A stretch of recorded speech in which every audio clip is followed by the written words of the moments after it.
Everyone, welcome back to our channel. अब हम next chapter start करते हैं इस सीरीज का। पहले हम लोग चैप्टर नंबर 5 कर चुके हैं, acceptance of deposit by companies. अब हम चैप्टर नंबर 6 देखते हैं, रजिस्ट्रेशन ऑफ चार्जेस। इस चैप्टर के रिवीजन के लिए अब हम रजिस्ट्रेशन ऑफ चार्जेस की जब हम बात करते हैं तो सबसे पहले हम डेफिनेशन ऑफ चार्जेस के बारे में समझते हैं। डेफिनेशन ऑफ चार्जेस की बात करते हैं तो चार्जेस मतलब क्या होता है? ऐसा कोई चार्ज किसी एसेट के अगेंस्ट पे क्रिएट करना is as a form of security में, या तो फिर वो मॉर्गेज करवा रहे हो, या तो फिर हम प्लेज करवा रहे हो, या तो इन द सेंस हम हाइपोथिकेशन करवा रहे हो।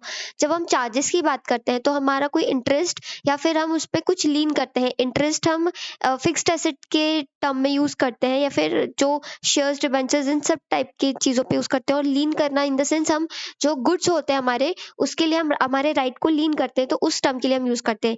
क्रिएटेड और द प्रॉपर्टी और द एसेट, ये सब चीज किस पे होती है? या तो वो प्रॉपर्टी पे होती है, या तो फिर एसेट की होती है। किसकी? कंपनी की होती है, या तो उसकी अंडरटेकिंग्स की होती है, या तो फिर बोथ। इन तीनों चीजों में से किसी पर भी अगर आप कोई भी प्रॉपर्टी पर कोई भी चार्ज क्रिएट कर रहे हो एज अ सिक्योरिटी रख के, तो उसे हम चार्ज कहते हैं। और ये जो सिक्योरिटी होती है वो रीपेमेंट ऑफ लोन की तरह जैसे होती है। मीन्स जैसे ही आप रीपेमेंट कर देते हो अपने लोन का, वैसे ही आपको ये सिक्योरिटी अपनी वापस मिल जाती है। और चार्ज में इंक्लूड होता है mortgage. Mortgage in the sense जैसे ही आप कोई लोन ले रहे हो तो बदले में आप कोई चीज गिरवी रख रहे हो, तो उसे हम एज अ टर्म क्या यूज करते हैं? मॉर्गेज। अब बात करते हैं, जब कोई कंपनी बोरो करती है मनी को as a form of loan, या चाहे वो टर्म लोन हो या फिर वो वर्किंग कैपिटल लोन हो, किसी भी फाइनेंशियल इंस्टीट्यूशन या किसी भी बैंक से या फिर किसी अदर पर्सन से, तो उसके बदले में कंपनी को कुछ एसेट्स को या अपनी कुछ प्रॉपर्टी को एज अ सिक्योरिटी के तौर पे ऑफर करना पड़ता है। और फिर उन चीजों पे चार्ज क्रिएट करना पड़ता है in the favour of lender, ताकि लेंडर को ये भरोसा हो जाए कि हाँ, मैंने जो चीज इस व्यक्ति को या इस कंपनी को जो चीज मैं एज अ लोन दे रहा हूँ, तो बदले में मुझे कुछ सिक्योरिटी मिल रही है। इन केस कंपनी डिफॉल्ट करती है, सो जो लेंडर है वो उस एसेट को सोल्ड आउट करके अपना जो प्रिंसिपल अमाउंट है या जो अपना इंटरेस्ट है वो सब कुछ रिकवर कर सकता है। इसीलिए कंपनीज एक्ट ने एक स्पेशल चैप्टर प्रोवाइड किया है हमें, जिसमें हमें बताया है कि कौन कौन सी चीजों पे ये चीजें एप्लीकेबल होती है। अब समझते हैं types of charges. Types of charges में दो टाइप्स के चार्जेस होते हैं, एक फिक्स चार्जेस होता है और एक फ्लोटिंग चार्जेस होता है।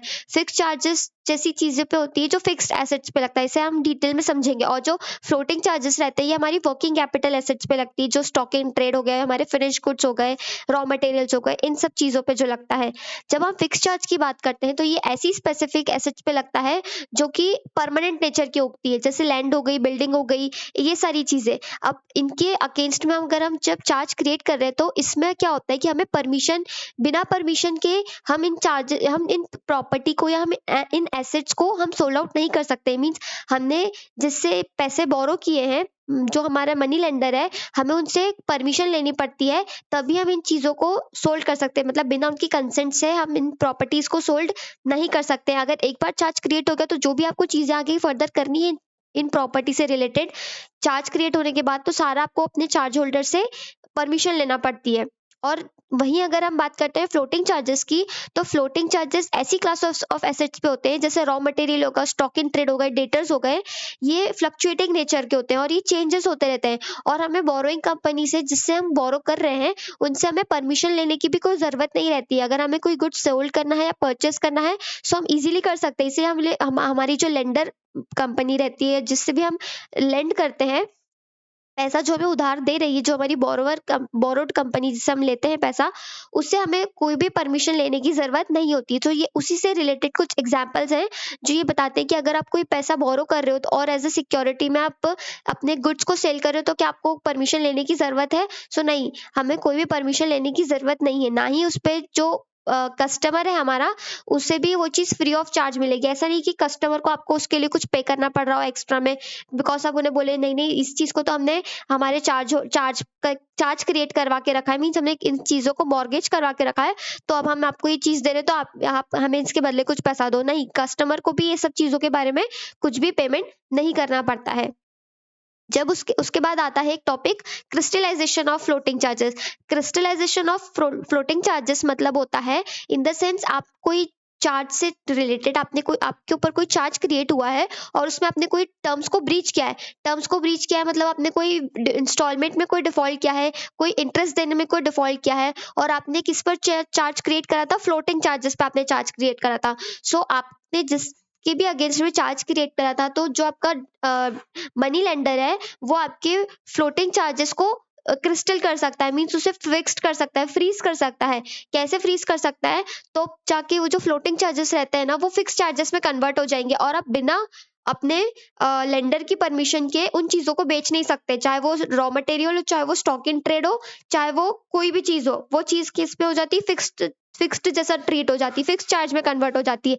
आप बिना परमिशन के उसे कभी भी सेल आउट नहीं कर सकते। और ये सब चीजें क्यों होती है, जब कंपनी कोई भी रूल्स का वॉयलेट करती है इन टर्म्स ऑन कंडीशन, जो भी चार्जेस, फ्लोटिंग चार्जेस से रिलेटेड जो भी आपके टर्म्स एंड कंडीशन बने थे, आप उसमें कोई वॉयलेशन कर देते हैं, या फिर कंपनी सीज कर देते हैं, या फिर कंपनी डिसकंटिन्यूएशन ऑफ बिजनेस करती है, लिक्विडेशन में चली जाती है, तो उस कंडीशन में भी ये क्रिस्टलाइजेशन ऑफ फ्लोटिंग चार्जेस वाली सिचुएशन आती है।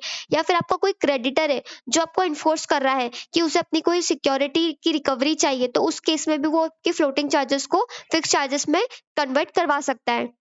उसके बाद बात करते हैं हम सेक्शन नंबर 77। सेक्शन नंबर 77 हमें क्या बताता है, duty to register charges, means ये किसकी ड्यूटी है कि चार्जेस को रजिस्टर करना।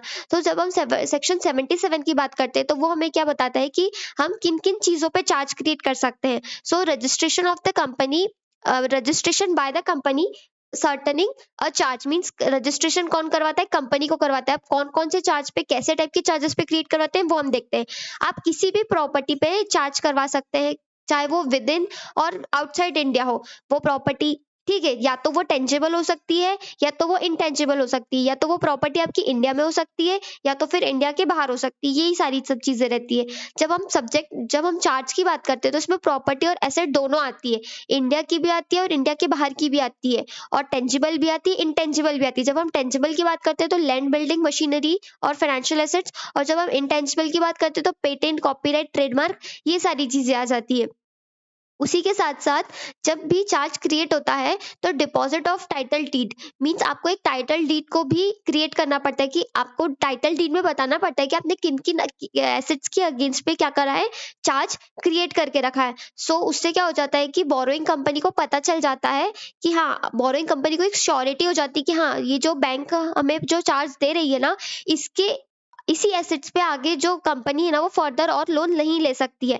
और अगर इन फ्यूचर भी अगर कंपनी को कोई लोन दे रहा है ना, तो उसे भी ये चीज बहुत अच्छी तरीके से स्पेसिफाई रहेगा कि कंपनी की कौन कौन सी एसेट्स पे ऑलरेडी कंपनी लोन ले चुकी है और कौन कौन सी एसेट्स पे भी लोन नहीं लिया है। सो इसीलिए हमें क्या करवाना पड़ता है, चार्ज को रजिस्टर करवाना पड़ता है प्रॉपर तरीके से, ताकि हमें क्या मिल सके, प्रॉपर इंफॉर्मेशन मिल सके कि कौन कौन सी चीज आपकी मॉर्गेज है, कौन कौन सी चीजें नहीं है। तो बोरिंग कंपनी को ये चीजों के बारे में पता होना बहुत ज्यादा जरूरी है।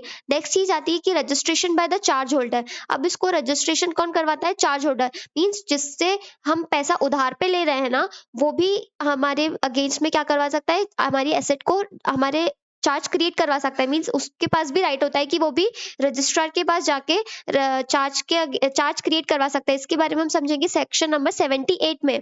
और सेक्शन नंबर 79 क्या कहता है कि registration by the purchaser, in the sense अगर आपकी कोई प्रॉपर्टी, कोई या फिर कोई एसेट को कोई अगर थर्ड पर्सन परचेस कर रहा है, सो वो उसके पास भी राइट होता है कि वो भी चार्ज क्रिएट करवा सकता है उस प्रॉपर्टी पे, या फिर डिस्चार्ज करवा सकता है। सो ये समझेंगे हम सेक्शन नंबर 79 में। सो अभी हम नॉर्मल कौन से सेक्शन पे, अभी हम 77 सेक्शन पे है, जिसमें हम बताएंगे कि ये ड्यूटी किसकी है, मतलब प्राइमा फेसिया ड्यूटी किसकी है, सबसे पहले हमें वो समझना है। उसके बाद फर्दर और भी जो चीजें हैं वो सेक्शन 78 79 में हमको समझने को मिलेगी।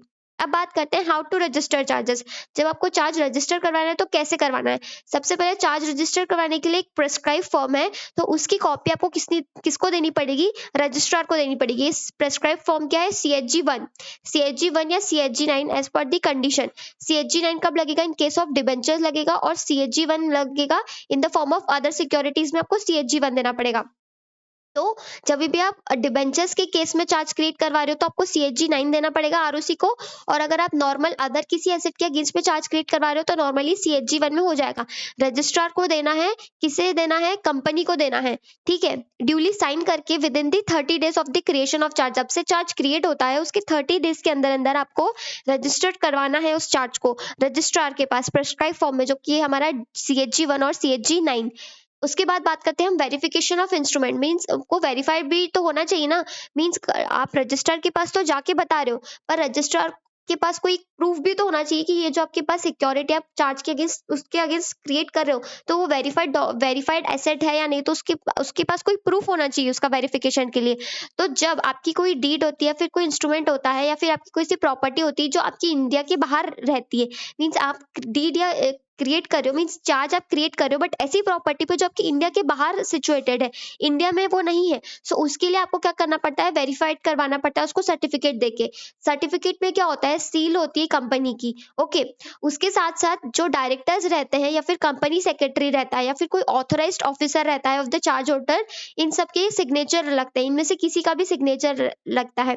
उसके साथ ही साथ ऐसा कोई other person of the company जो इंटरेस्टेड है इन मॉर्गेज और या फिर चार्ज में, उसका सिग्नेचर। इन तीनों चीजों से आप क्या कर सकते हैं, वेरीफाई कर सकते हो सर्टिफिकेट को और इशू कर सकते हो आरबीआई को। क्या बताते हैं हम उसमें कि हमने जो भी प्रॉपर्टी पे चार्ज क्रिएट करा है वो हमारी आउटसाइड इंडिया प्रॉपर्टी है, और इसका हम वेरिफिकेशन सर्टिफिकेट दे रहे कि हाँ हम वेरीफाई करते हैं कि हाँ ये प्रॉपर्टी सच में हमारी है। तो उसमें कोई ऑथेंटिकेशन होना चाहिए ना। वो ऑथेंटिकेशन कैसे आती है, जब कंपनी की उस पर सील साइन रहती है, उस पर डायरेक्टर या कंपनी सेक्रेटरी उसको वेरीफाई करते हैं, या तो फिर कोई ऐसा पर्सन जो जो कंपनी का नहीं अदर देन कंपनी है पर जो इंटरेस्टेड है इन चार्ज और मॉर्गेज, उसका सील सिग्नेचर ऐसा कुछ रहता है, तो हम लोग बोलते हैं कि हाँ ये वेरीफाइड डॉक्यूमेंट है। बट अगर इन केस अगर आपका जो चार्ज है या फिर जो आपकी प्रॉपर्टी है वो इंडिया में ही सिचुएटेड है, या तो वो होली हो या पार्टली, मतलब आधी हो या फिर पूरी तरीके से इंडिया में ही हो, सो उस केस में हमें वेरीफाइड सर्टिफिकेट देने के लिए सिर्फ क्या करना पड़ता है, हमें किसी भी डायरेक्टर या कंपनी सेक्रेटरी का या फिर एनी ऑथराइज्ड ऑफिसर जो भी होता है चार्ज होल्डर का, उसके हमको बस सिग्नेचर देने पड़ते हैं, तो ही हमारा वेरिफिकेशन का डॉक्यूमेंट क्रिएट हो जाता है। सिंपली इसमें हमें सिर्फ वेरिफिकेशन के बारे में बताना है कि अगर आपकी एसेट आउटसाइड इंडिया है तो क्या होगा, और अगर आपकी एसेट इंडिया में है भले ही होल हो या फिर पार्टली हो, तो उस केस में आपको कैसे वेरिफिकेशन करवाना है। ये verification of instrument of charge वाला टॉपिक था। उसके बाद बात आती है extension of time limit. Means आपको सबसे फर्स्ट टाइम सेक्शन 77 क्या बताता है कि हमें टाइम लिमिट कितनी दिन की दी रहती है, 30 डेज की दी रहती है। जब से चार्ज क्रिएट होता है उसके 30 डेज के अंदर अंदर आपको चार्ज को रजिस्टर करवाना पड़ता है विद द रजिस्ट्रार ऑफिस, और यही बात ये लिखी। बट अगर कभी कुछ ऐसा हो जाता है कि आप भूल जाते हो या फिर कुछ ऐसी सर्कमस्टेंसेस आ जाते हैं जिसके कारण आप नहीं करवा पाते हो, तो उसके लिए आपको एक्सटेंशन टाइम लिमिट भी मिलती है चार्ज क्रिएट करने के लिए। सो उसके लिए दो कंडीशंस आ जाती है, एक बिफोर 2/11/2018 और एक आफ्टर 2/11/2018। सो इसमें हम बिफोर 2/11/2018 वाली सिचुएशन समझते हैं। सो जब अगर आपने कोई भी चार्ज क्रिएट करा है 2/11/2018 के लिए, सो उसमें आपको अगर आपने 30 डेज के अंदर अंदर उस चार्ज का रजिस्ट्रेशन नहीं करवाया है, सो आपको कितना टाइम, 30 डेज के अंदर अंदर आपने नहीं करा है तो उसके बाद आपको कितना टाइम पीरियड मिलता है, और नेक्स्ट 300 डेज मिलते हैं ताकि आप अपना चार्ज रजिस्टर करवा सको। और साथ ही साथ आपको कुछ क्या देनी पड़ती है, एडिशनल फीस देनी पड़ती है। और अगर आपने फिर भी 300 डेज के अंदर भी अपने चार्ज रजिस्टर नहीं करवाया है ना, फिर भी आपको एक्स्ट्रा 6 मंथ्स मिलते हैं फ्रॉम द डेट ऑफ 2/11/2018, और साथ ही साथ आपको एडिशनल फीस लगती है, ओके, जो कि डिफरेंट होती है in different classes of companies. सबसे पहली कंडीशन में हमें इसमें दो चीजें दी हुई है, एक तो बिफोर 2/11/2018 और एक आफ्टर 2/11/2018। तो अभी हम बिफोर वाली सिचुएशन समझ रहे हैं, मतलब हमने चार्ज क्रिएट कब किया था, 2 नवंबर 2018। अगर आपने 2 नवंबर 2000 से पहले चार्ज क्रिएट करा है तो सबसे पहले तो आपको 30 डेज में करवाना चाहिए था चार्ज को रजिस्टर। उसके बाद अगर आपने चार्ज क्रिएशन से 30 डेज के अंदर अंदर चार्ज को रजिस्टर नहीं करवाया तो आपको सेकंड लिमिट कितना दे रहे हैं कि आप 300 के अंदर अंदर करवा लो। मीन्स उसमें ये 30 डेज इंक्लूड है। इन द सेंस आपके पास एक्स्ट्रा कितने दिन आ रहे हैं, 270 डेज आपको और एक्स्ट्रा मिल रहे हैं आपके चार्ज को क्रिएट करने के लिए। उसके बाद अगर आपने 300 डेज में भी नहीं करवाया, तो आपको लास्ट लिमिट मिलती है 6 मंथ की, जिसके लिए आपको एडिशनल फीस भी देनी पड़ती है। यहाँ पे भी आपको एडिशनल फीस देनी पड़ती है, यहाँ पर भी एडिशनल फीस देनी पड़ती है। और ये जो एडिशनल फीस होती है वो डिफरेंट डिफरेंट क्लासेस के लिए ऑफ कंपनीज के लिए अलग अलग होती है। सो ये सिचुएशन कब थी, जब हमने क्रिएट करा है चार्ज बिफोर 2/11/2018। अब बात करते हैं जब हमने आफ्टर, अगर आपका चार्ज क्रिएट होता है 2 नवंबर 2018 के बाद अगर आपने कोई चार्ज क्रिएट करा है, सो उस केस में आपको सबसे पहले तो 30 डेज का टाइम पीरियड देते हैं। उसके बाद 30 डेज में भी अगर आपने नहीं करा है तो ग्रेस आपको 30 डेज और मिलते हैं। मींस तो हम टोटल बोलते हैं हमको 60 डेज का टाइम पीरियड मिला, जिसमें से 30 डेज तो ये थे और 30 डेज और एक्स्ट्रा में ग्रेस के मिलते हैं। ओरिजिनल 30 डेज के बाद और ग्रेस 30 डेज मिलते हैं। और उसके बाद भी अगर आपने नहीं किया है, सो उसके बाद भी अगर आपको फर्दर और 60 डेज मिलते हैं, और जिसके साथ आपको एडवलरम फीस देनी पड़ती है। एडवलरम फीस की जब हम बात करते हैं तो ऐसी फीस होती है जिसको हम कैलकुलेट करते हैं, जितना वैल्यू आपकी चार्ज की होती है उसका एक कुछ particular fix amount of percentage रहता है, उसके अगेंस्ट में आपको उतनी फीस देनी पड़ती है। सो जब हम चार्ज क्रिएट करते हैं आफ्टर 2 नवंबर 2018, तो क्या बोला, सबसे पहले तो आपको 30 डेज मिलेंगे। ये तो हमारा डिफॉल्ट टाइम पीरियड है जो आपको हर सिचुएशन में मिलेगा कि 30 डेज के अंदर अंदर आपको क्रिएट करवाना है, बट आपने 30 डेज के अंदर नहीं करवाया, तो आपको एक्स्ट्रा और 30 डेज मिलते हैं, जिसको हम 60 डेज बोलते हैं, जिसमें ये 30 डेज पहले के इंक्लूड है, और साथ ही साथ आपको एडिशनल फीस देनी पड़ती है। अगर आपने फिर भी नहीं करवाया है, तो आपको एक्स्ट्रा 60 डेज मिलते हैं। ओके, और साथ ही साथ उसमें आपको एडवलरम फीस भी पे करनी पड़ती है। ये सारा एक्सटेंशन ऑफ टाइम लिमिट था कि आपको कितने एक्सटेंड तक टाइम आपका, कितने लिमिट तक आपका टाइम टाइम एक्सटेंड हो सकता है। अब बात आती है procedure of extension of time limit. अब इसके लिए प्रोसीजर क्या होती है कि जब भी आप एक्सटेंशन ऑफ टाइम, अपने टाइम को एक्सटेंड करते हो ना, तो इसके लिए क्या करना पड़ता है, कंपनी को डिक्लेरेशन देना पड़ता है, रजिस्ट्रार को। कंपनी, उस डिक्लेरेशन में साइन कौन करता है, कंपनी का सेक्रेटरी या फिर डायरेक्टर।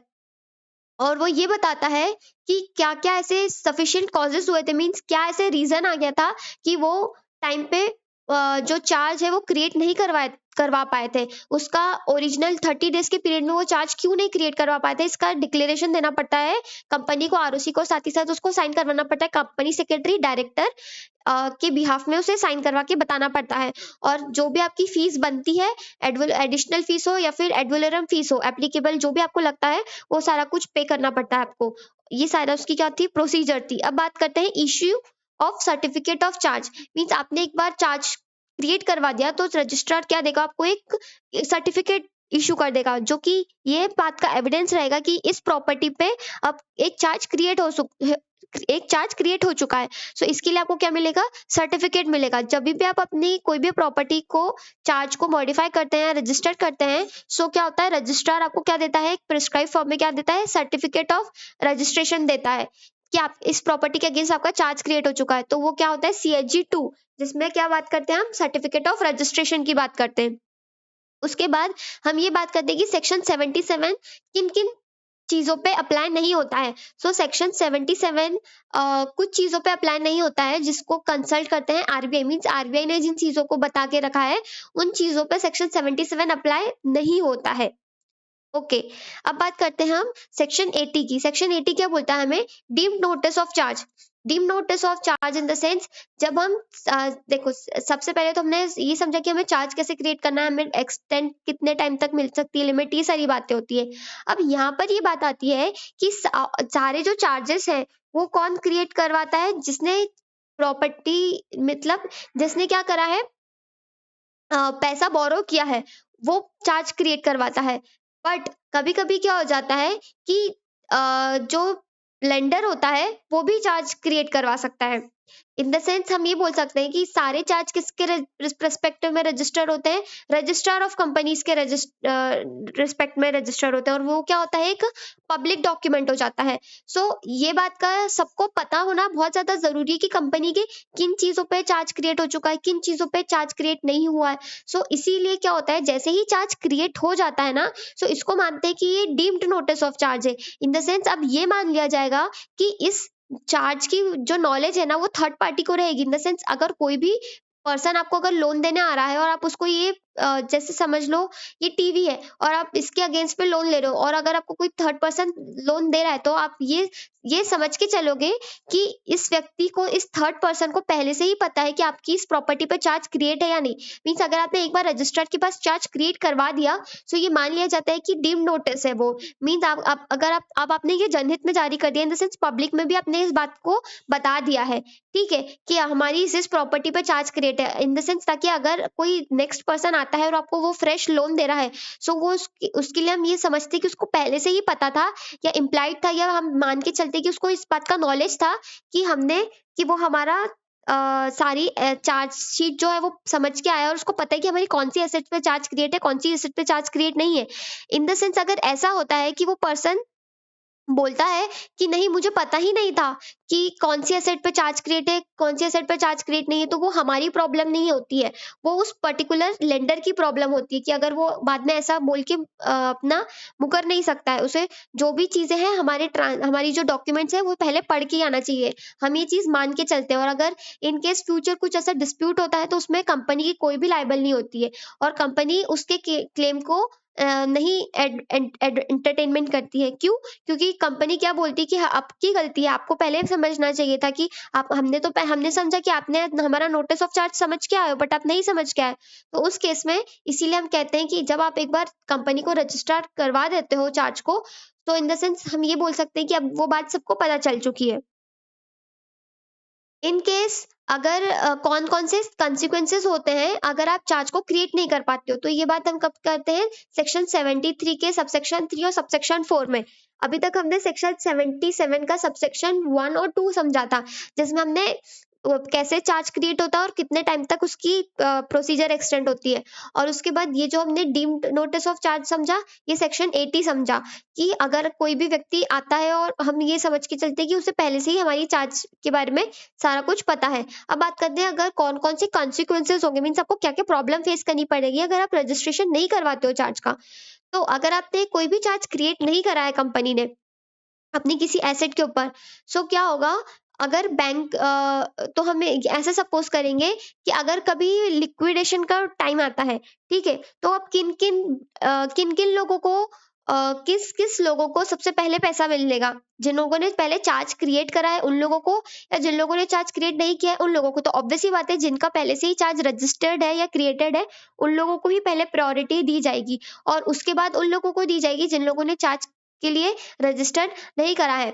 अब ऐसा सिचुएशन, भले ही उन लोगों ने चार्ज को रजिस्टर नहीं करा है, तो कंपनी ये नहीं बोल सकती कि कंपनी अब लायबल नहीं है उनको पे करने के लिए, ठीक है।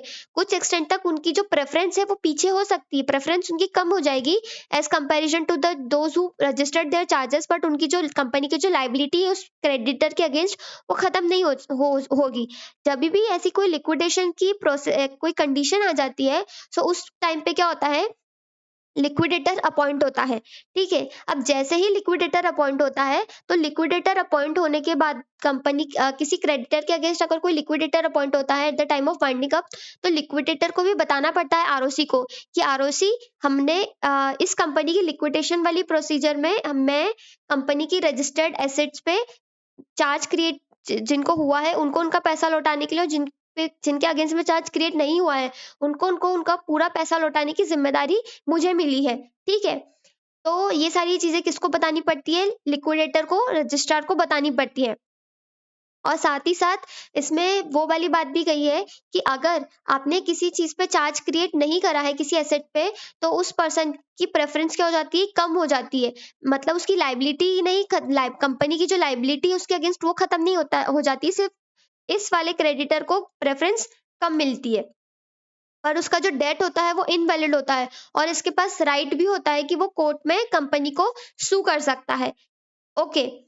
उसके बाद अदर कंसीक्वेंसेस अगर हम बोले कि अगर आप किसी भी चार्ज को रजिस्टर नहीं करते हो, तो उसके लिए आपको और कौन से कंसीक्वेंसेस होते हैं? तो ऑब्वियस ही बात है, आप अपनी प्रायोरिटी को लॉस कर देते हो। और उसके बाद आपको क्या होता है कि अगर आपने रजिस्टर करवा लिया है उसको विद इन द 30 डेज में, तो चीज़ सही रहेगी, और अगर आपने नहीं करवाया है, तो आपकी जो प्रॉपर्टी का जो राइट है, वो आप रजिस्टर करवा सकते हो। अब इसीलिए यहाँ पे ये सिचुएशन आई है कि कंपनीज एक्ट ने बोला कि अगर आप आप जिस कंपनी को लोन दे रहे हो, अगर वो कंपनी ने चार्ज रजिस्टर करवाया तो ठीक है, अगर नहीं करवाया ना, तो जो लेंडिंग कंपनी होती है ना, उसके पास भी कंपनीज एक्ट ने राइट दे दिया कि ठीक है, वो भी चार्ज को रजिस्टर करवा सकता है। बिकॉज लिक्विडेशन के टाइम पे कंसिक्वेंसेस किसको फेस करने पड़ रहे हैं? ऑब्वियस सी बात है, क्रेडिटर को फेस करने पड़ रहे हैं। तो क्रेडिटर अपनी सिक्योरिटी भी तो चाहेगा ना, वो पहले से ही चाहेगा कि पहले ही चार्ज क्रिएट करवा लूं मैं, ठीक है, अगर तुम लोग नहीं अपनी इनिशिएटिव ले रहे हो तो मैं ही जाके करवा लूं। तो इसको भी हम आगे और फर्दर सेक्शंस में समझेंगे। सो इसके लिए हम एक एग्जांपल समझ लेते हैं, जो भी हमने अभी तक टॉपिक पढ़ा सेक्शन 77 के जो सबसेक्शन 3 और सबसेक्शन 4 है, उन्होंने हमें क्या बताया। एक बैंक है, ओके, बैंक ए है, उसने 1 करोड़ का लोन लिया है। एक बैंक ने लोन दिया है 1 करोड़ का टू वसुधा मेडिकोज लिमिटेड को, और उसके अगेंस्ट उन्होंने चार्ज क्रिएट तो कर दिया है, पर उसका जो चार्ज क्रिएट कब हो गया था आपका 1 जून 2024 को, बट कंपनी ने उस चार्ज को रजिस्टर नहीं करवाया 30 डेज के अंदर। और सब्सिक्वेंटली चार्ज को रजिस्टर्ड कब करवाया? 12 अगस्त को करवाया, और साथ ही साथ एडोलरम फीस भी दे दी है। और उसी के बीच में क्या करा था, इस वसुधा मेडिको लिमिटेड ने बैंक बी से भी लोन ले लिया। कितने करोड़ का? 2 करोड़ का ले लिया, सेम प्रॉपर्टी पे। प्रॉपर्टी सेम है, सिर्फ चार्ज करने का डेट्स अलग है, सेम प्रॉपर्टी पे। और उसके अगेंस्ट में उन्होंने कब लोन लिया था? 18 जून को, और उसके अगेंस्ट में चार्ज भी क्रिएट करवा लिया 26 जून को। अब जब रीपेमेंट की बात आती है, सो सपोज कि जब रीपेमेंट की बात आती है और सपोज कंपनी लिक्विडेट में चली जाती है, सो पहले अब पैसा किसको मिलेगा? इस बैंक ए को पैसा मिलेगा या बैंक बी को मिलेगा? क्योंकि चार्ज पहले किसका क्रिएट हुआ है? बैंक ए का क्रिएट हुआ है, बैंक बी का तो 18 जून को क्रिएट हुआ है। सो ये सेक्शन 77 का 3 और 4 सब सेक्शन हमें यही बताता है कि कितनी डेट को चार्ज क्रिएट हो रहा है ना, इससे हमें कोई भी मतलब नहीं है। चार्ज रजिस्टर्ड किसका पहले हुआ, उससे मतलब है। मीन्स जब भी कंपनी का लिक्विडेशन होगा ना, तो उससे प्रेफरेंस सबसे पहले किसको मिलेगी? बैंक बी को मिलेगी, क्योंकि उसका रजिस्टर्ड कब करवा लिया था उसने? 26 जून 2024 को करवाया। और जो बैंक ए है, उन्होंने कब रजिस्टर्ड करवाया है? 12 अगस्त को रजिस्टर्ड हुआ है उनका चार्ज। तो इसलिए प्रेफरेंस किसको मिलेगी? बैंक बी को मिलेगी अगेंस्ट बैंक ए। सो यहाँ पर वही सारी चीजें लिखी हुई है कि बैंक ए को फेवर नहीं मिलेगा, बैंक बी को ज्यादा फेवर मिलेगा। ओके, उसके बाद बात करते हैं हम application for registration of charge by charge holder. Okay, in the sense हमने यही देखा था ना अभी ऊपर वाले केस में, कि अगर चार्ज होल्डर, आप अगर कंपनी नहीं चार्ज पे क्रिएट कर एसेट पे चार्ज क्रिएट नहीं करती है, तो चार्ज होल्डर जो होता है उसके पास भी राइट होता है कि वो भी कंपनी रजिस्ट्रार के पास जाके अपनी एसेट के अगेंस्ट चार्ज क्रिएट करवा सकता है, जो भी उसने मॉर्गेज पे ली है। सो इसीलिए यहाँ पे क्या बोला है कि जो चार्ज होल्डर होता है ना, वो आरओसी के पास जाता है और आरओसी को बोलता है कि तुम मेरे इस एसेट के अगेंस्ट मैंने इस कंपनी को लोन दिया है, सो इस पे आप क्या कर दो? चार्ज क्रिएट कर दो। तो इसलिए क्या करता है वो रजिस्ट्रार के पास जाता है। अब रजिस्ट्रार को क्या करना पड़ता है? उसको नोटिस देना पड़ता है। तो वो नोटिस देता है। अब रजिस्ट्रार क्या करता है? कंपनी को वो चीज नोटिस देता है कि देखो देखो, आपका जो चार्ज होल्डर है ना, उसने मुझे ये नोटिस भेजा है, क्या आपको कोई ऑब्जेक्शन है? क्या सच में आपकी इन एसेट्स पे कोई चार्ज क्रिएट हुआ है? तो कंपनी बोलती है कि हाँ, यही सही में ये नहीं एसेट्स पे मैंने चार्ज क्रिएट करा हुआ है। तो अगर कोई ऑब्जेक्शन रिसीव नहीं होता है, तो विद इन दी 14 डेज, ठीक है, जब से नोटिस देती है कंपनी, जब से कंपनी को नोटिस मिलता है, उस डेट से 14 डेज के अंदर अंदर क्या कर देता है? रजिस्ट्रार चार्ज क्रिएट कर देता है।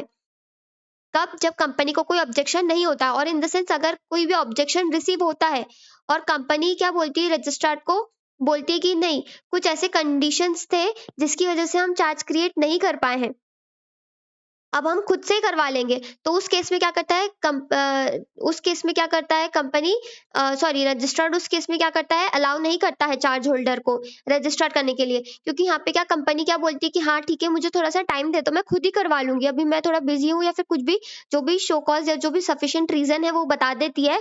तो चार्ज जो रजिस्ट्रार है वहाँ पे उनका चार्ज क्रिएट नहीं करता है, वो टाइम कंपनी को ही देती है, और जो चार्ज होल्डर रहता है वो जो अपील करता है, उसकी जो अपील रहती है वो कैंसिल हो जाती है। कब? जब कंपनी ऑब्जेक्शन उठाती कि नहीं नहीं, हम खुद ही कर देंगे, आप उसके कहने पे मत करो, हम खुद ही करवाने आएंगे, ठीक है। और इफ अगर चार्ज होल्डर अप्लाई करता है रजिस्ट्रार के लिए और कंपनी भी फेल्ड हो जाती है विद इन द 30 डेज के पीरियड में, तो उस केस में क्या हो जाता है कि चार्ज क्रिएट हो जाता है अगेंस्ट ही चार्ज होल्डर। मीन्स उस केस में चार्ज होल्डर क्रिएट करवा सकता है। इसमें सबसे पहली बात है, दो इसमें कुछ भी नहीं सोचना है, सिर्फ इतना सोचना है कि चार्ज होल्डर गया रजिस्ट्रार के पास, चार्ज होल्डर ने बोला कि मेरा चार्ज क्रिएट कर दो, तो रजिस्ट्रार ऐसा तो नहीं है, वो कंपनी के पास जाएगा और कंपनी से पूछेगा क्या तुमको कोई ऑब्जेक्शन है? अगर कोई ऑब्जेक्शन नहीं मिलेगा उसके नोटिस देने की 14 डेज़ के अंदर-अंदर, तो वो चार्ज होल्डर के कहने पे चार्ज क्रिएट कर देगा उस एसेट के अगेंस्ट पे, ठीक है? रजिस्टर्ड कर देगा। बट अगर कंपनी कोई ऑब्जेक्शन उठाती है और कहती है नहीं, नहीं हम कुछ ऐसा रीज़न बताती है और बोलती है नहीं, नहीं हम खुद आके करवाएँगे, सो उस केस में क्या होता है, रजिस्ट्रार बोलता है ठीक है, चार्ज होल्डर को बोलता है तुम रुको, कंपनी से हमने बात करी है, हमने नोटिस भेजा है, उन्होंने बोला है कि हाँ, वो खुद ही करवाएँगे। सो अभी तुम्हारे तुम्हारे कहने पे हम लोग नहीं करेंगे, जब कंपनी हमारे पास खुद आएगी, तो हम उनके ही कहने पे लेंगे और जो भी एडिशनल फीस वगैरह बनती है, वो सब कुछ हम लोग उनसे लेके चार्ज क्रिएट कर देंगे, तुम टेंशन मत लो। किसको बोलती है? चार्ज होल्डर को बोलती है। और अगर इसमें थर्ड केस होती है कि अगर कंपनी फेल हो जाती है, ठीक है? ना कंपनी कोई ऑब्जेक्शन उठाती, ना कंपनी कुछ बोलती है और कंपनी फेल हो जाती है विदिन द 30 डेज़ के अंदर, तो कंपनी के अगेंस्ट में क्या हो जाता है, चार्ज होल्डर क्रिएट करवा देता है, मीन्स चार्ज होल्डर क्या करता है, रजिस्टर करवा देता है चार्ज को। यही सारी चीज़ें उसमें लिखी हुई है। थ्योरेटिकल फॉर्म में कि सबसे पहले आपको कितना टाइम मिलता है, वैसे तो आपको प्रिस्क्राइब टाइम है 30 डेज़ का, बट 30 डेज़ में भी अगर किसी ने अप्लाई नहीं किया है, रजिस्ट्रार रजिस्ट्रार के ऑफिस में अप्लाई नहीं किया है, सो उसमें क्या होता है कि चार्ज होल्डर के पास भी राइट होता है अप्लाई करने का। तो चार्ज होल्डर क्या करता है, नोटिस देता है, अगर कोई ऑब्जेक्शन नहीं होता है तो with in the 14 days of the notice of the company क्या हो जाता है, रजिस्ट्रार देखता है, उसके बाद कोई नहीं आता है तो registrar shall not allow the registration by the charge holder. अगर कंपनी खुद से रजिस्टर करवाना चाहती है तो वो नहीं करता है, और साथ ही साथ अगर वो खुद से करवाना चाहती है तो वो बोलता है ठीक है, और जो भी उनसे रिकवरी ऑफ फीस रहती है वो लेके बात को खत्म कर देता है। अब उसके बाद बात आती है सेक्शन नंबर 79। सेक्शन नंबर 79 क्या बोलता है, acquisition of property subject to charge and modification of charge. Means अगर आपने कोई ऐसी प्रॉपर्टी को क्या करा है, एक्वायर करा है, इन द सेंस परचेज करा है जिसके अगेंस्ट में कोई चार्ज क्रिएट है, या फिर आपने कुछ मॉडिफिकेशन करवाना है कुछ उसके चार्ज को, तो उसके लिए क्या सेक्शन लगता है। देखो सेक्शन 77 में हमने क्या देखा कि कंपनी की कोई भी प्रॉपर्टी को आप एक्वायर कर रहे हो ना, तो उसके लिए क्या करना पड़ता है, चार्ज क्रिएट कि चार्ज उस पे क्रिएट हुआ है, नहीं हुआ है, तो ये सारी चीज़ें हमको पहले से ही देखनी पड़ती है। सेक्शन हमने 80 में देख लिया था कि अगर कोई भी पर्सन हमारी हमें हमें लोन दे रहा है या हमारी प्रॉपर्टी एक्वायर कर रहा है या कुछ भी कर रहा है, तो हम ये डीम्ड समझेंगे कि उसको हमारी चीज़ों के बारे में सबसे पहले से ही पता है। अभी जो सेक्शन नंबर 79 है, ये क्या बताता है कि अगर आप उस प्रॉपर्टी को एक्वायर कर रहे हो, जिस पे चार्ज है, तो उस केस में क्या होता है, तो सेक्शन 77 क्या बताता है कि आपको आपकी हर प्रॉपर्टी पे जिसके अगेंस्ट आपने कुछ ना कुछ लोन लिया है ना, तो उसके अगेंस्ट आपको कुछ ना कुछ तो चार्ज क्रिएट करवाना ही पड़ेगा।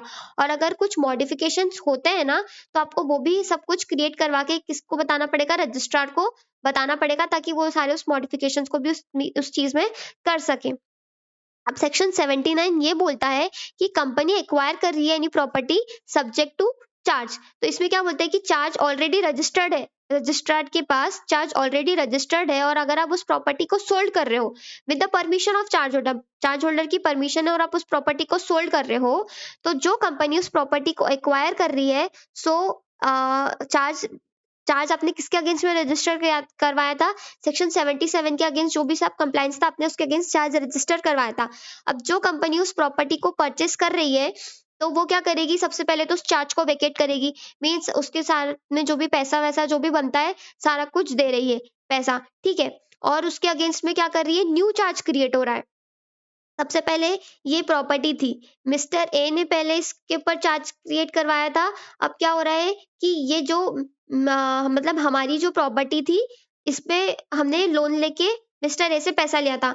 अब क्या होता है कि हम इस प्रॉपर्टी को सोल्ड आउट कर रहे हैं मिस्टर एक्स को। मिस्टर एक्स को हम सोल्ड आउट करें, तो अब मिस्टर एक्स क्या करेगा, इस प्रॉपर्टी के अगेंस्ट में जो भी पैसा है ना, मीन सपोज 2 करोड़ का हमने इस पे चार्ज क्रिएट करा था, तो वो सारा पैसा क्या करेगा, वो इसको दे देगा।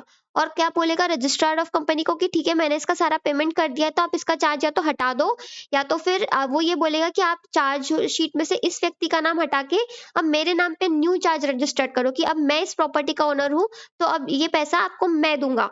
ओके, यही बात होती है इसमें। या तो वो पूरी तरीके से खत्म हो जाएगा, या तो फिर नया पर्सन आ जाएगा।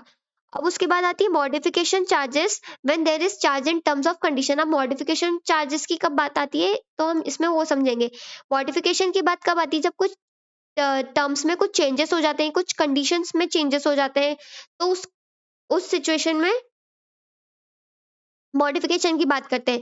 अब टर्म्स में चेंजेस होना means change in rate of interest, जैसे रेट ऑफ इंटरेस्ट में कोई चेंज हो गया, या किसी हद तक कोई आपकी ऑपरेशन एक्टिविटीज में मीन्स जो बिजनेस एक्टिविटी में उसमें कोई वेरिएशन आ गया, या फिर जो राइट है चार्ज होल्डर का जिसने असाइन किया है उस पर्सन में कोई चेंज आ गया, थर्ड पार्टी उसका चार्ज होल्डर बनना चाहती है। सो इससे रिलेटेड जो भी चीजें होंगी उसको हम क्या कहेंगे, मॉडिफिकेशन ऑफ चार्ज।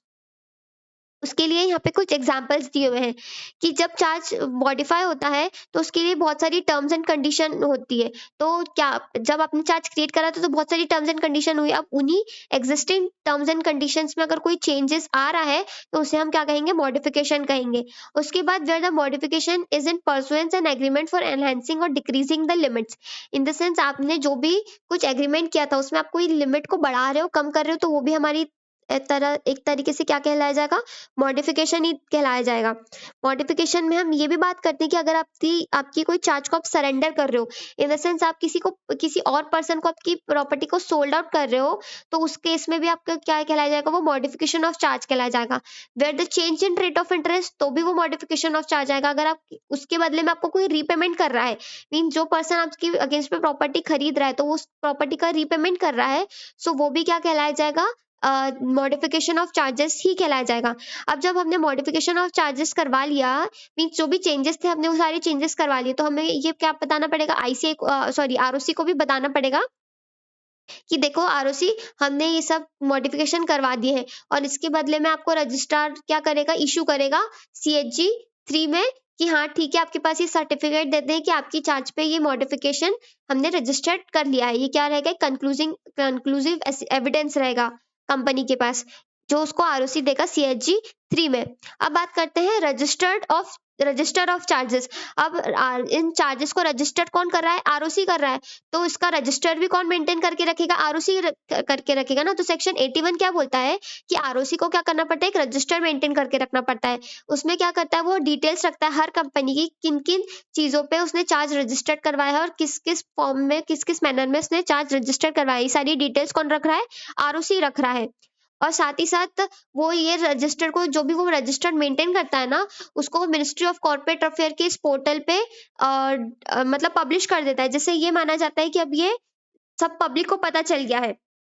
मतलब अब किसी को भी कोई भी इंफॉर्मेशन देखनी होगी तो इस वेबसाइट पे जाके वो इंफॉर्मेशन को देख सकता है। ये आरओसी का क्या है, रजिस्टर ऑफ चार्जेस मेंटेन करके रखती है आरओसी। अब इंस्पेक्शन ऑफ रजिस्टर, अभी जो रजिस्टर बनाया है हमने सेक्शन 80 में ये समझा था कि अगर आपने सेक्शन 77 के अंडर आपने किसी भी तरीके से अगर आपने चार्ज क्रिएट करवा दिया है, तो सेक्शन 80 हमको ये बोलेगा कि अगर इन फ्यूचर अगर कोई इस प्रॉपर्टी को परचेस करता है, तो हम ये मान के चलेंगे कि वो हमारी इंफॉर्मेशन को ऑलरेडी समझ के आया है। तो ये वही तरीका है, ये वही सेक्शन है जिसमें सेक्शन 81 के अंडर ये बताया जाता है कि कंपनी सॉरी आरओसी क्या मेंटेन करती है, चार्ज का रजिस्टर मेंटेन करके रखती है। और इसी के चलते हम सेक्शन 80 में ये मानते हैं कि हाँ, ये प्रॉपर्टी जो हम आगे फर्दर सेल आउट कर रहे हैं, इस पे आगे फर्दर लोन ले रहे हैं, तो जिससे भी हम लोन ले रहे हैं या जिसको भी हम सेल आउट कर रहे हैं, तो हम ये मान के चल रहे हैं कि वो सेक्शन 81 के चलते इस वेबसाइट को गो थ्रू करके आया होगा। इसीलिए हम उसको क्या मानते हैं, डीम पब्लिक नोटिस मानते हैं कि हमने चार्ज एक बार क्रिएट करा दिया, मतलब हमने सबको बता दिया। अब सबको कैसे पता चलेगा, तो ये बात सबको कैसे पता चलेगी, सेक्शन 81 हमको बताता है, जो कि इसमें बताया है कि जो चार्ज क्रिएट हो रहा है इसको रजिस्ट्रार ऑफ कंपनी क्या करता है, अपने रजिस्टर में मेंटेन करके रखता है और इस वेबसाइट पे डाल के रखता है, जो कि ये बताया जाता है कि इस कंपनी के इस एसेट पे या इस जो सिक्योरिटी है उस पे चार्ज क्रिएट हुआ है। अब बात आती है कौन कौन इस रजिस्टर को देख सकता है। तो सेक्शन 81 का सबसेक्शन 2 ये बोलता है कि जो इंस्पेक्शन का जो रजिस्टर, मतलब इसको इंस्पेक्शन करने के लिए, मतलब इस रजिस्टर को देखने के लिए किसी कोई भी पर्सन देख सकता है, पर उसको कुछ भी प्रेस्क्राइब फीस का पेमेंट करना पड़ता है इंस्पेक्शन के लिए, ठीक है। और साथ ही साथ इसके साथ एक रूल भी लगता है जो ये बोलता है कि रजिस्ट्रार क्या करता है, open to inspect by any person on payment of fees. सबसे पहले उन्होंने क्या बोला कि registrar shall be open to inspection by any person on payment of such fees and which may be prescribed in each inspection. Means जितनी बार आपको inspection करना है उसके लिए आपको कुछ एक परमिशन मीन्स आपको एक प्रिस्क्राइब फीस देनी पड़ती है। अगर आप कोई भी पर्सन हो तो आपको एक फीस दो और आप जाके इसका इंस्पेक्शन कर सकते हो। इन द सेंस अगर आपको भी कोई सी भी कंपनी के किसी भी चार्ज के बारे में इंस्पेक्शन करना है तो आप इस वेबसाइट पे जाओ, जो भी आपको फीस बनती है वो आप पे कर दो और आप किसी भी कंपनी का डिटेल्स देख सकते हो कि उसने कौन कौन सी चीजों में चार्ज क्रिएट करा है, कौन कौन सी चीजों में चार्ज क्रिएट नहीं करा है। अब registered of charges to be kept by company, जब अब आरओसी ने तो मेंटेन करके रखा, ठीक है, अब कंपनी को भी तो कुछ मेंटेन करके रखना पड़ेगा ना। आरओसी मेंटेन किस में रखता है? सेक्शन नंबर 81 में। अब जब कंपनी मेंटेन करती है तो उसके लिए कौन सा सेक्शन आता है? सेक्शन नंबर 85 आता है, जिसमें बोलता है कि जो भी चार्ज का जो रजिस्टर है वो कौन मेंटेन कर रहा है, अब क्या कर रहा है? कंपनी मेंटेन कर रही है। तो अकॉर्डिंग टू सेक्शन 85 के सब सेक्शन 1 ये बोलता है कि हर कंपनी को रजिस्टर ऑफ चार्जेस मेंटेन करके रखना पड़ता है in the form of CHG 7, ठीक है। अपने रजिस्टर्ड ऑफिस में ये चीज को उसको बताना पड़ता है, आरओसी को भी बताना पड़ता है कि देखो देखो आरओसी, हाँ तुम भी तो रजिस्टर मेंटेन कर रही हो ना सेक्शन 81 में, हम भी रजिस्टर मेंटेन कर रहे हैं हमारे चार्जेस का सेक्शन 85 में, और हम तुमको सेक्शन CHG 7 के फॉर्म के थ्रू हम बता भी रहे हैं कि देखो हमने भी रजिस्टर बनाया है। उसके बाद में क्या बोलते हैं हम कि रजिस्टर जो भी हम बनाते हैं उसमें सारी इंफॉर्मेशन होनी चाहिए सारे चार्जेस से रिलेटेड, चाहे वो फ्लोटिंग चार्जेस हो चाहे वो फिक्स चार्जेस हो, सारी चीजें आपको बताना पड़ेगा प्रिस्क्राइब फॉर्म में, चाहे वो इन इंडिया हो या आउटसाइड इंडिया, सारी चीजें आपको रजिस्टर्ड ऑफ चार्जेस में मेंशन करके रखनी पड़ेगी। किसको? कंपनी को करनी पड़ेगी। उसके साथ में उस कॉपी को भी क्या करना पड़ेगा, उस चार्ज की जो कॉपी रहती है उसको रजिस्टर्ड ऑफिस में आरओसी को देना पड़ेगा।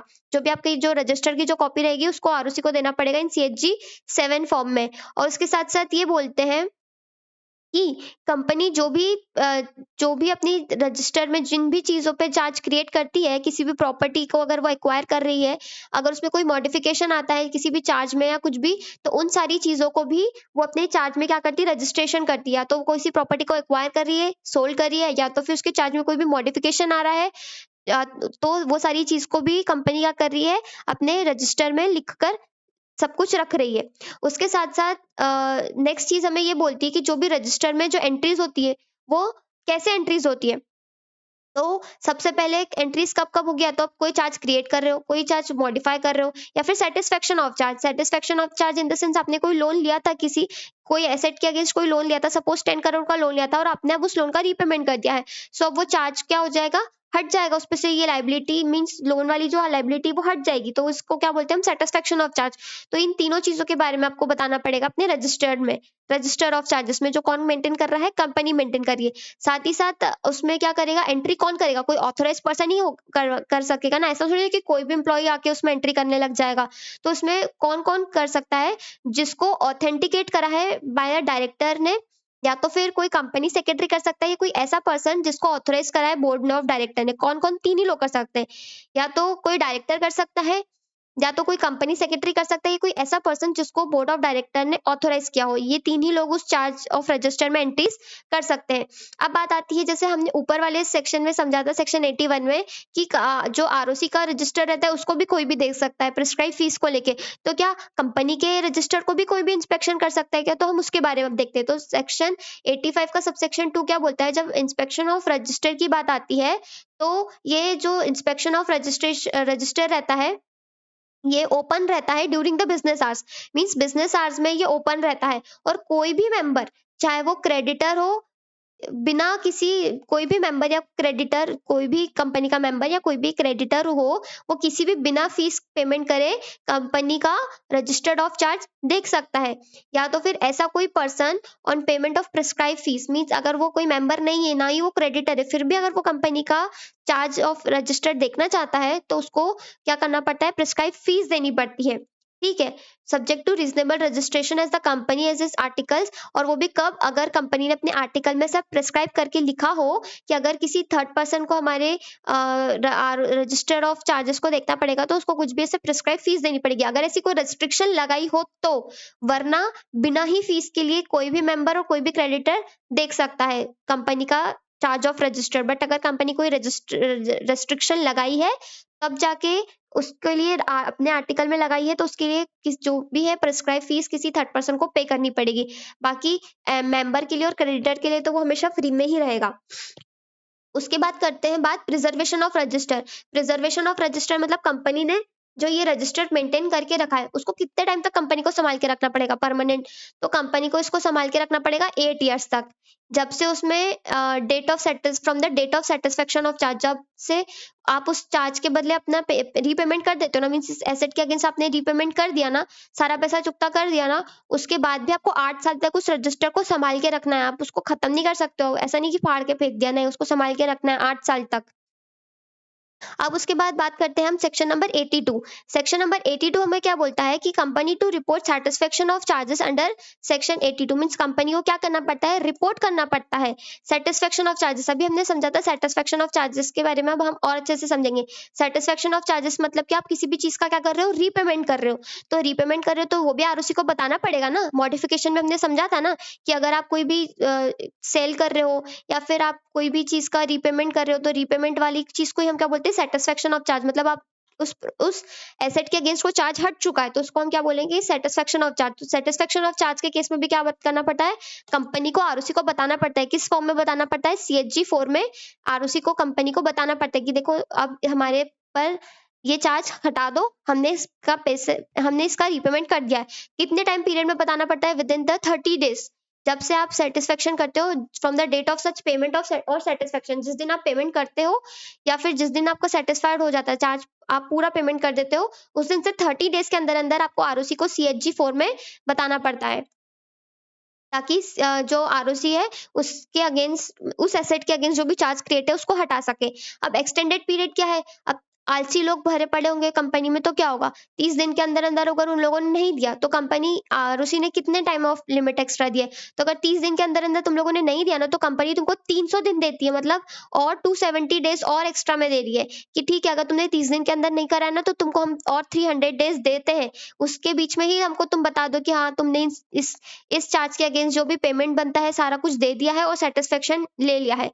और साथ ही साथ उसको एडिशनल फीस भी देनी पड़ेगी। अगर 30 दिन में बता दोगे तो कुछ एडिशनल फीस नहीं देनी पड़ेगी, बट अगर 30 दिन के बाद बता रहे हो ना, 300 दिन के अंदर अंदर, तो साथ ही साथ तुमको एडिशनल फीस भी देनी पड़ेगी। अब क्या, कंपनी ने जैसा बता दिया, कंपनी गई रजिस्टर्ड के पास पे, आरओसी के पास में, और कंपनी ने बोल दिया कि हाँ ठीक है, मैंने इसके पैसे, इसके अगेंस्ट जो भी हमारा चार्ज था अब तुम हटा दो, हमने इसका पैसा दे दिया। तो क्या आरओसी आरओसी को कंपनी बोलेगा और कंपनी मान लेगी? नहीं मानेगी आरओसी। आरओसी ऐसे कैसे मान लेगी? आरओसी किसके पास जाएगी, चार्ज होल्डर के पास जाएगी, और सबसे पहले उसको इंटीमेट करेगी और उसको नोटिस भेजेगी और बोलेगी देखो कंपनी मेरे पास आई है और बोल रही है कि तुम, कंपनी ने ही सारा पैसा तुमको दे दिया है, क्या तुमको इसके अगेंस्ट कोई ऑब्जेक्शन है?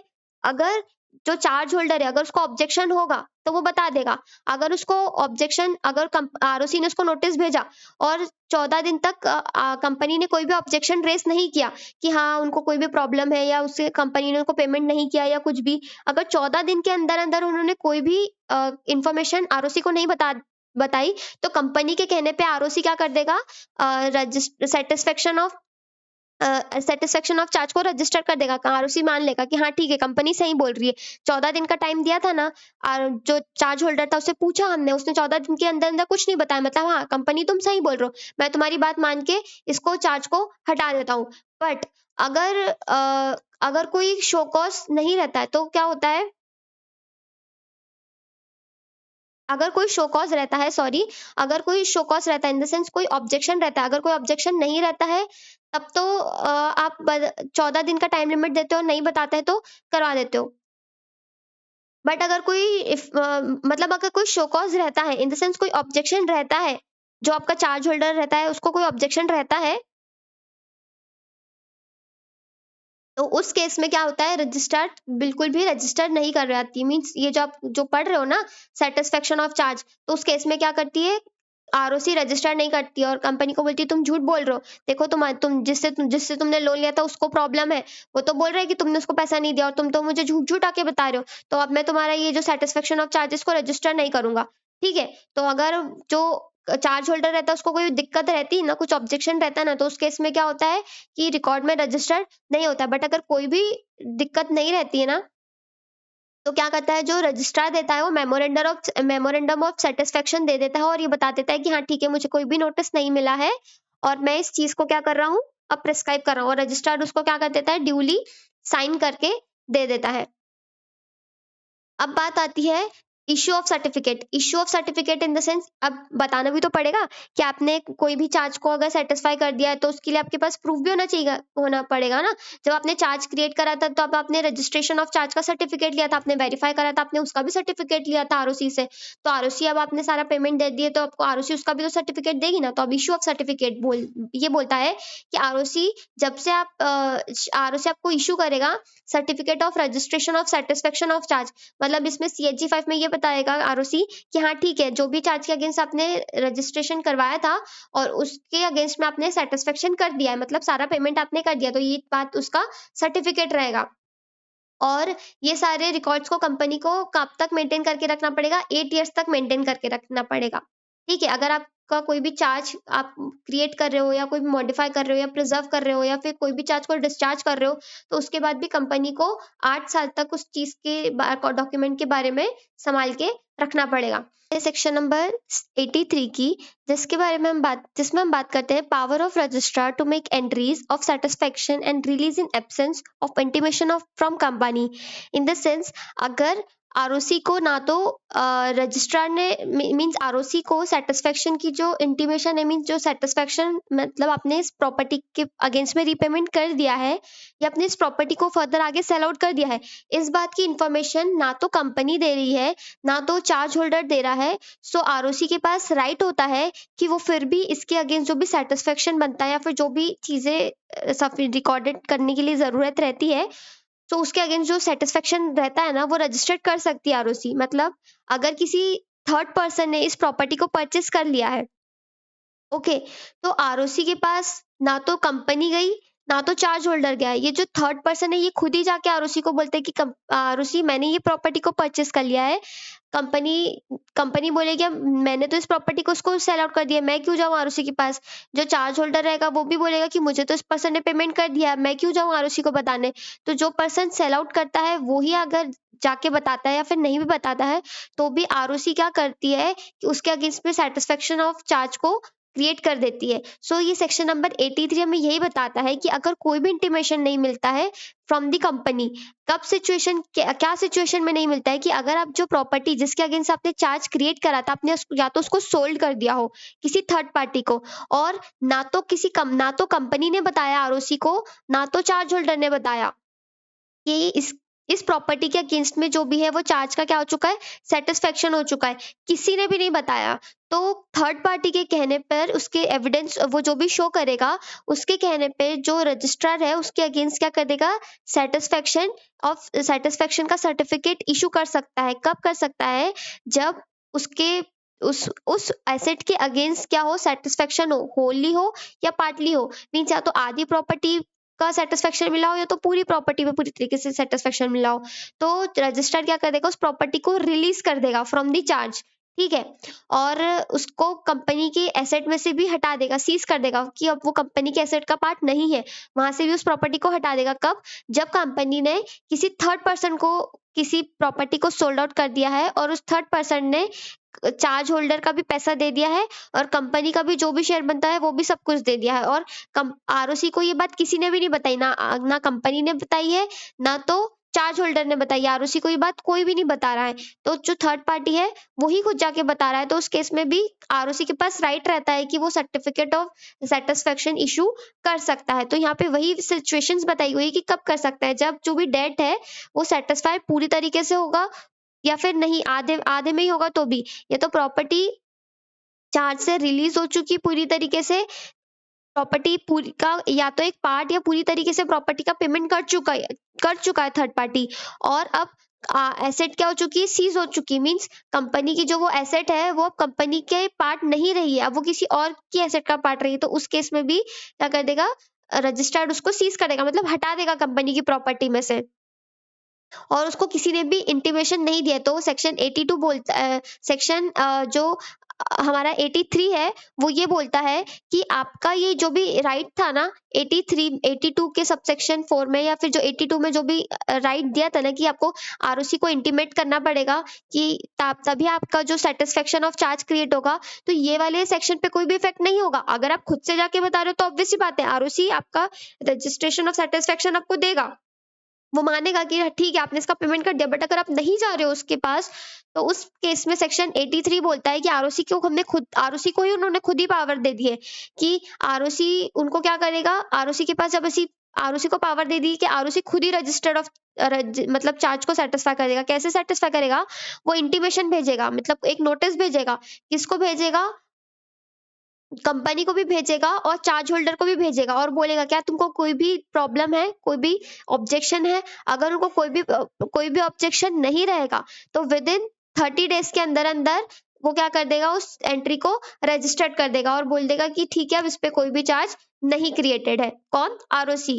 किसको भेजेगा? सबसे पहले तो वो इन्फॉर्म करेगा अफेक्टेड पार्टी को। अफेक्टेड पार्टी कौन? या तो कंपनी या तो फिर जो चार्ज होल्डर था उसको नोटिस भेजेगा। अगर 30 दिन के अंदर अंदर उन्होंने कोई भी ऑब्जेक्शन उठाया तो वो चार्ज को सेटिस्फेक्शन रजिस्टर नहीं करेगा। बट अगर नहीं कर उठाया किसी ने भी कोई ऑब्जेक्शन, तो वो इश्यू ऑफ सर्टिफिकेट मतलब सर्टिफिकेट इशू कर देगा सेटिस्फेक्शन ऑफ चार्ज का in the form number CHG 5 में, जिससे ये पता चलता है कि अब इस एसेट के अगेंस्ट कोई भी चार्ज क्रिएट नहीं है।